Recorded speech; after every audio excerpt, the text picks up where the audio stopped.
나단 선지자를 통해서 들었습니다. 이 말씀을 전해 들은 다윗이 올리는 감사의 기도입니다.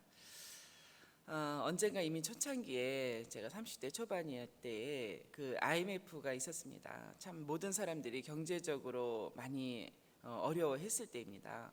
그때 한국에서 사업하시고 믿음도 좋으신 분이 뉴질랜드를 방문하셨을 때 몇몇 분들이 모이셔서 이런저런 얘기를 하시다가 이 어려운 시기 잘 견디고 버티면서 또 무엇보다도 하나님의 도우심을 수시로 때때로 기도하며 간구하며 나가자라는 식으로 이렇게 마무리가 되어갈 때에 그분이 이렇게 말씀하시는 거예요. 하나님께서 다 알아서 하시는데요. 뭐 이렇게 하나님이 다 알아서 하시는데요. 뭐 하시면서 손가락으로 이렇게 하늘을 이제 가리키셨어요.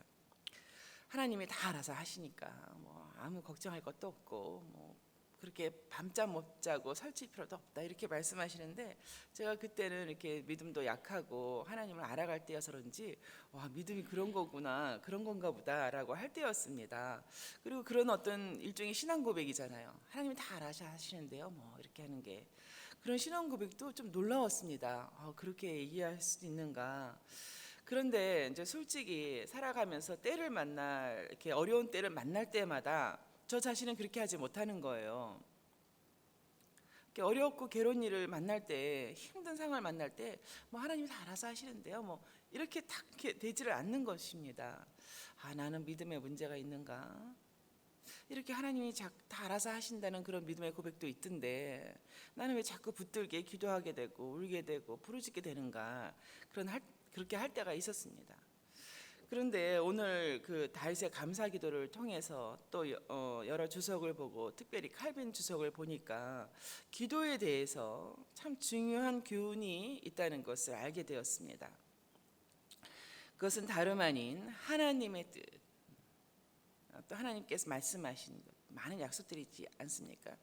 그런 하나님의 뜻, 하나님의 약속, 하나님의 언약까지도 그것이 나에게 우리 가족에게, 우리 공동체에게 이루어지기를 적극적으로 기도하고 구해야 한다는 것입니다. 부르짖어야 한다는 것입니다. 그 약속의 말씀들이, 그 언약의 말씀들이 나에게, 우리 공동체에게 이루어지기를 원한다고, 소원한다고 그렇게 나아가야 한다는 것입니다. 오늘 본문에 다윗의 감사 기도가 그렇다는 것이고 또 성경에 많은 인물들이 그렇게 기도했다고 하는 것을 이제 가르치고 있습니다. 오늘 본문에 기록된 다윗의 이 감사 기도는 아이러니하게도 성전을 짓고자 하는 다윗의 소원함에 대하여는 아니다, 거절이죠. 너의 소원함은 알겠으나 그것은 아니다. 내가 지을 것이 아니라 너의 자손 중에 하나가 지을 것이다. 그리고 이어지는 다윗 언약, 너의 왕위가 견고하리라. 하나님의 집을 지으려고 하는 다윗에게 오히려 하나님께서 다윗의 집을 견고하게 지어 주시겠다고 하는 말씀. 뭐 사무엘 하에도 나오지만 어제 본문 11절 13절에도 나오는 이 다윗의 언약, 다윗의 언약이라고 부릅니다. 그 말씀에 대해서 다윗이 여호와 앞에 들어가 앉았습니다. 이제 그 앞에 머무른 것이에요. 그리고 하나님이여, 나는 누구이며 내 집은 무엇이기에 하나님께서 이에 이르게 하셨나이까. 난 지나온 세월 다 하나님의 은혜라는 것이죠. 하나님의 돌보심이라는 것이죠. 모든 것이 기도의 응답이었다는 것입니다. 주께서 주의 종에게 베푸신 영예에 대하여 이 다윗이 다시 주께 무슨 말을 하오리까. 주께서는 주의 종을 아시나이다. 이제 원문으로는 당신만은 다른 사람은 몰라도 당신만은 당신의 종을 알고 계십니다. 당신의 종의 마음을 알고 계십니다. 본인이 왕이지만 늘 하나님 앞에서는 자신을 종으로 그렇게 주께서는 이 종의 마음을 아시나이다. 당신의 종의 마음을 아시나이다 하는 그런 다윗입니다. 여러분도 그러실 거예요. 하나님 앞에 이렇게 앉아서 머무실 때에 하나님께서는 이 종의 마음을 아십니다. 이 종을 아십니다. 우리가 다 그렇게 주 앞에 나오게 됩니다. 그리고 당신의 종을 위하여, 다윗을 위하여 세우신 언약에 대해서 감사할 뿐만 아니라 다윗은 그것을 구하고 원한다는 마음으로 간구하며 기도합니다. 25절의 말씀이 그것입니다.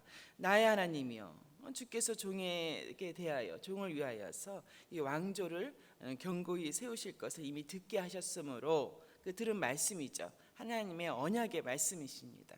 그것에 대하여 주의 종이 이제 주 앞에서 이 기도로 간구할 마음이 생겼나이다. 주의 언약의 말씀이 나의 이제 기도 제목이 되었습니다. 나의 간구할 그런 기도가 되었습니다라고 말씀을 하는 거죠. 다윗은 자기를 뜻을 이루고자 하는 그런 일방적인 기도가 아니라 하나님께서 그 깨닫게 하신 말씀, 나에게 주신 말씀, 그 말씀에 근거해서 그 하나님의 뜻에 아멘하고 나의 마음을 맞추고 나의 뜻을 맞춰가면서 그에 합당한 기도를 드린 것입니다. 이제 이것이 기도의 올바른 자세다라고 특히 칼빈은 많이 설명하고 있습니다.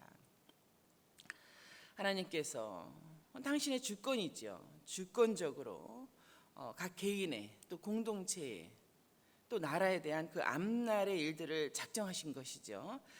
그리고 그 작정을 깨달아 알게 하셨을 때에 우리의 성도의 마음은 어떠해야 되는가? 이런 하나님의 작정이 나에게 성취되도록 우리 공동체에 성취되도록 아버지 것을 원합니다라고 기도해야 한다는 것입니다. 그것이 기도 제목이 되어서, 기도 제목의 1순위가 되어서 간구하는 마음 자세를 가져야 한다는 것이 오늘 본문 다윗의 기도를 통하여서 우리에게 주는 기도의 교훈인 것입니다. 생각해 볼 수 있죠. 이미 하나님께서 작정하신 거 아니냐, 이루신다고 하시지 않았느냐. 그런데 우리가 또 그것을 구할 필요가 있겠는가? 다 하나님이 알아서 하시지 않겠는가? 이렇게 생각해 볼 수도 있잖아요. 그리고 그것이 굉장히 굳은 강한 믿음이라 생각할 수도 있잖아요. 그런데요, 이 언약이라고 하는, 이 약속이라고 하는 그 말씀의 특성이 이제 그렇다는 거예요. 우리를 향한 하나님의 작정, 주권, 언약,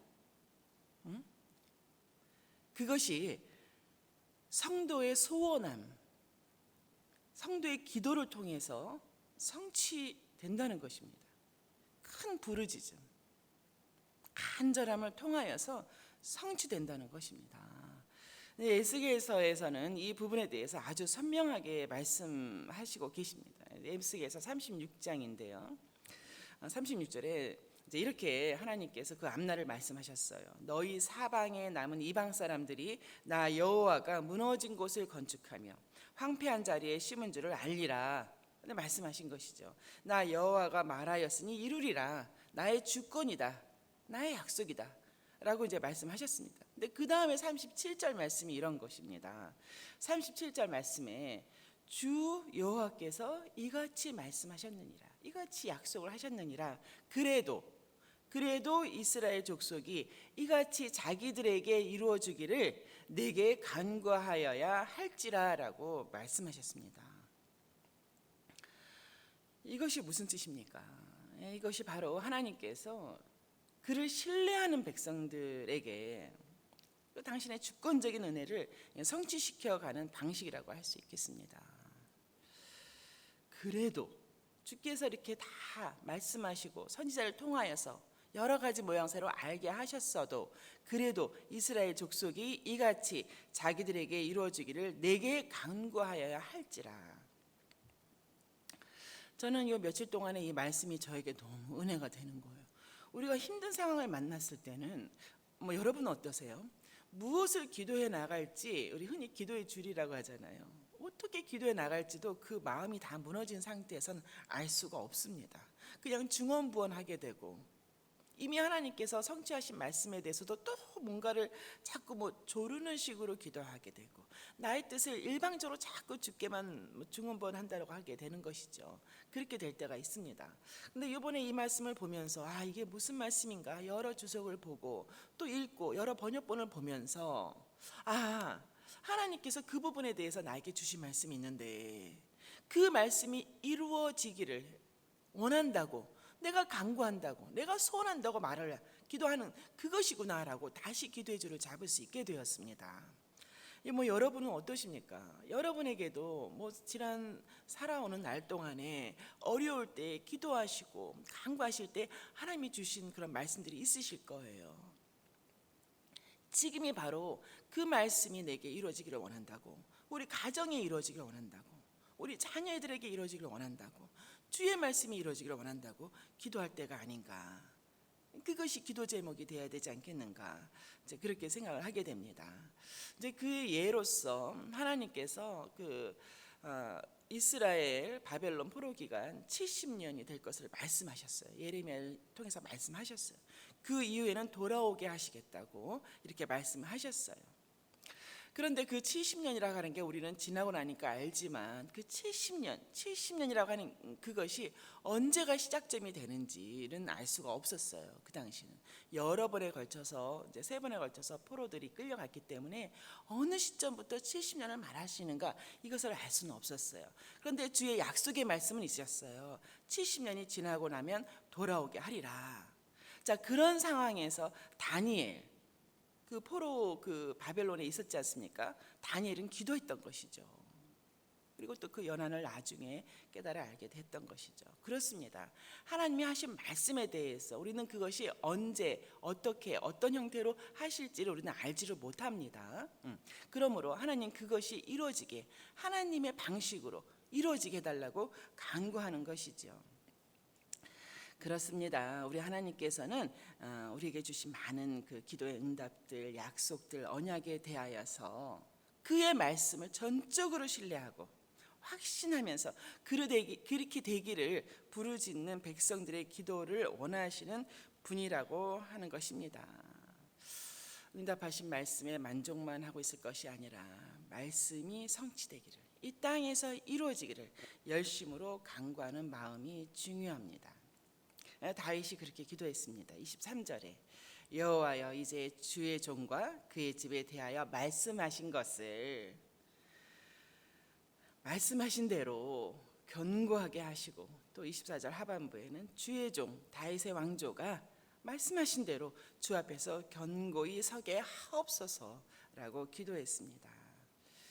다윗 언약, 이 말씀을 붙들고 자신과 후대에 이루어지기를 하나님께 구하는 다윗의 이 기도가 아까 말씀드린 에스겔 선지자를 통하여 하신 말씀, 그래도 너희들이 이같이 자신에게 이루어지기를 구하여야 할지라는 말씀과 일맥상통합니다. 그렇습니다. 다윗은 성전 건축이라는 기도 제목으로 주께 나아갔으나 이제 하나님께서 주신 하나님의 뜻, 그것을 붙들고 그것을 자신의 뜻으로 삼고 그렇게 간구했습니다. 뿐만 아니라 이런 하나님의 모든 말씀을 복이라고 칭했죠. 27절의 말씀에 보니까 종의 왕조에 복을 주사, 주의 뜻은 복이다, 나에게 복이다, 내가 원하는 것이 나의 복이 아니라 주께서 말씀하신 바가 복이다. 주 앞에 영원히 두기를 기뻐하시니 여호와여, 주께서 복을 주셨사오니 이 복을 영원히 누리리다. 내가 이 복을 잡겠습니다. 내가 이것을 복으로 삼겠습니다 라고 기도의 결론을 맺고 있습니다. 오늘 본문을 통해서 여러분 어떠십니까? 하나님께서 여러분의 기도에 여러 가지로 응답하셨었지요. 말씀을 주셨을 것입니다. 주의 뜻을 알게 하셨죠. 그 사모하고 그것을 붙드시기 바랍니다. 하나님의 뜻이 내게 이루어지기를 원한다고, 주께서 말씀하시니 그 뜻이 내게 이루어지기를 간구할 마음이 생겼다고, 또 우리 주께서 우리 공동체에게, 교회에게 그리 말씀하시니 그 뜻이 우리 공동체와 교회에 이루어지기를 간구할 마음이 생겼다고, 그것이 나의 기도 제목이 되었다고, 내가 그것을 기도 제목으로 삼겠다고 그렇게 기도하시기 바랍니다. 왜 그렇습니까? 참 이렇게 며칠 동안 계속 생각을 해보니 하나님께서 이미 작정하시고 이루시겠다고 그렇게 언약까지 하셨는데 뭐 그 뜻을 따라서 우리가 왜 또 이렇게 또 기도를 하고 간구해야 되는가? 가만히 생각해보고 성경의 여러 이렇게 상황들을 생각해보니 하나님께서는 우리의 기도만을 들으시는 것이 아니라 기도자를 받으신다는 것이죠. 그렇죠? 기도만 받으시는 게 아니라 기도하는 기도자, 그 사람을 받으신다는 것입니다. 예배만 받으시는 것이 아니라 예배자를 받으시지 않습니까? 전도를 받으시는 것이 아니라 전도만 받으시는 게 아니라 전도자를 받으시지 않습니까? 오히려 하나님은 기도자를 기뻐하시고 예배자를 기뻐하시고 전도자를 기뻐하신다는 거예요. 아, 그렇구나. 그러므로 주의 뜻을 높여가며 주의 뜻이 이 땅에 이루어지기를 간구하는 이 땅의 기도자를 얼마나 기뻐하시겠습니까? 그런 저와 여러분 되시기를 주의 이름으로 축원합니다. 우리 아까 불렀던 찬송가